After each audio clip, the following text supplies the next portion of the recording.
ఎంకన్నా తమ్మిచెట్టు ఎంకన్నా ఆటో సమస్య ఎట్లుంది? సమస్యలు చాలా బాధగా ఉన్నాయండి. గతంలో ఎట్లుంది ఇప్పుడు ఎట్లుంది? గతంలో కొద్దిగా పర్వాలేదు. ఇప్పుడు ఇప్పుడు ఇప్పుడు యాడికి పోయినా కానీ ఆడోళ్ళ పని. ఇంతకుముందు ఆడోళ్ళకి బస్సు లేదు కదా, ఎంత దూరం పోయినా కానీ టికెట్ దొరికేది. ఇప్పుడు దొరికే పరిస్థితి లేదు. అది సొంత ఆటోనా కిరాయి ఆటోవి. ఎంత కడతారు కిరాయి? కిరాయి 300 కట్టాలి రోజుకి. నడుస్తుందా నీకు? నడవట్లే 500 పోతే 300 దీనికి పోతే 200 మిగులుతున్నాయి. అది మరి గతంలో ప్రభుత్వం ఎట్లుంది ఇప్పుడు ప్రభుత్వం ఎట్లుంది? గతంలో పర్వాలేదు, కొద్దిగా 800 700 అటు దోలేది. ఇప్పుడు ఎంత దూరం పోయినా కానీ ఆడోళ్ళ ఫ్రీ బస్సు.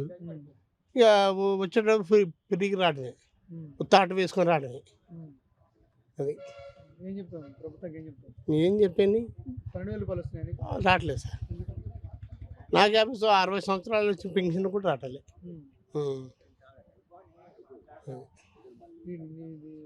ఏం డిమాండ్ చేస్తాను నేను ప్రభుత్వానికి? ఏం చెప్తాను? ప్రభుత్వానికి ఆడవాళ్ళకి ఇండ్లు లేవు, చాలా భేదంగా ఉన్న వాళ్ళు ఉన్నారు ఏంటి, వాళ్ళకి ఇండ్లు ఇవ్వాలి. తర్వాత ఈ మీకు ఆటోళ్ళకి ఏం కావాలి?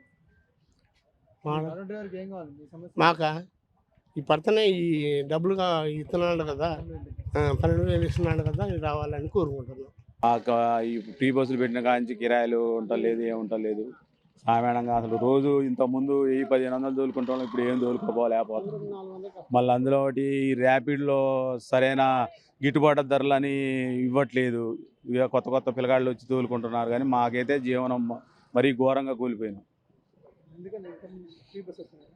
ఫ్రీ బస్సు రావటం వల్ల మాకు ఆటోలకి చాలా ఎఫెక్టివ్ పడ్డది. రోజు ఇప్పుడు ఇంతకుముందు తోలుకున్నాం 1000 రూపాయలు తోలుకున్నాం, ఇప్పుడు 500-600 తోలటం కూడా కష్టంగా ఉంది పరిస్థితి.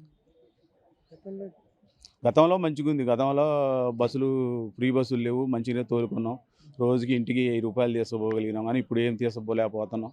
అందులో ఒకటి ఫ్రీ బస్సులు ఒకటి, మళ్ళీ తర్వాత ర్యాపిడ్ ఒకటి, వీటి వల్ల చాలా వరకు ఆగమైపోయినాం. 12,000 రూపాయలు రాలేదు, ఇస్తున్నారు కానీ ఇవ్వలేదు. రేవంత్ రెడ్డి గారు తొందరగా మా ఆటో డ్రైవర్ల కార్మికుల్ని అర్థం చేసుకొని తొందరగా ఇచ్చి, ఎంత తొందరగా ఇచ్చితే అంత మంచిది.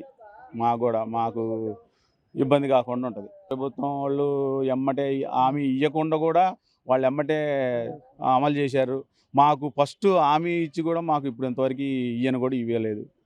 అందుకని కొద్దిగా రేవంత్ రెడ్డి గారికి దయచేసి మమ్మల్ని కూడా చూడాలని కోరుకుంటాం.